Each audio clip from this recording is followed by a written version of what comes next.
মহাকাশ নামটা শুনলেই এক রাশ কৌতূহল জেগে ওঠে আমাদের মনে। কি আছে সেখানে?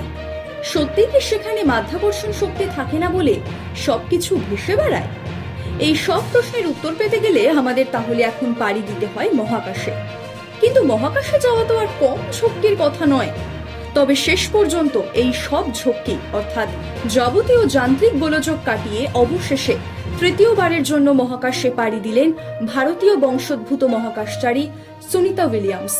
গত বুধবার স্থানীয় সময় সকাল 10:52 ফ্লোরিডার কেপ ক্যানাভেরাল স্পেস স্টেশন থেকে ইউনাইটেড লঞ্চ অ্যালায়েন্সের অ্যাটলাস 5 রকেটের মাধ্যমে শুরু হয়েছে তার মহাকাশ যাত্রা। এবার তার সঙ্গী হয়েছেন সহকর্মী বুচ উইলমোর। আগামী এক সপ্তাহ আন্তর্জাতিক স্পেস স্টেশনেই থাকবেন সুনিতা বলে খবর। আর শুধু কিন্তু বুচ উইলমোর নন, সুনিতার সঙ্গে কিন্তু রয়েছে আমাদের পরিচিত আরো দুটো জিনিস। একটি হলো ভগবত গীতা এবং অন্যটি তার লাকি চার্ম গণেশ মূর্তি। জানা গিয়েছে যে অ্যাটলাস 5 রকেটে চেপে মহাকাশে রওনা দিয়েছেন তারা, সেটির নকশা তৈরিতেও ভূমিকা রয়েছে সুনিতা উইলিয়ামসের। প্রসঙ্গত, পেজে উইটসনের আগে সর্বাধিক স্পেস ওয়াকের রেকর্ডও দীর্ঘদিন তাঁর ঝুলিতেই ছিল।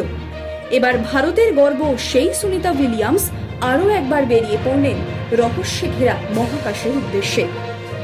আবার নতুন কোনো ইতিহাসকে তিনি রচনা করবেন? উত্তর লুকিয়ে সময়ের গর্ভে।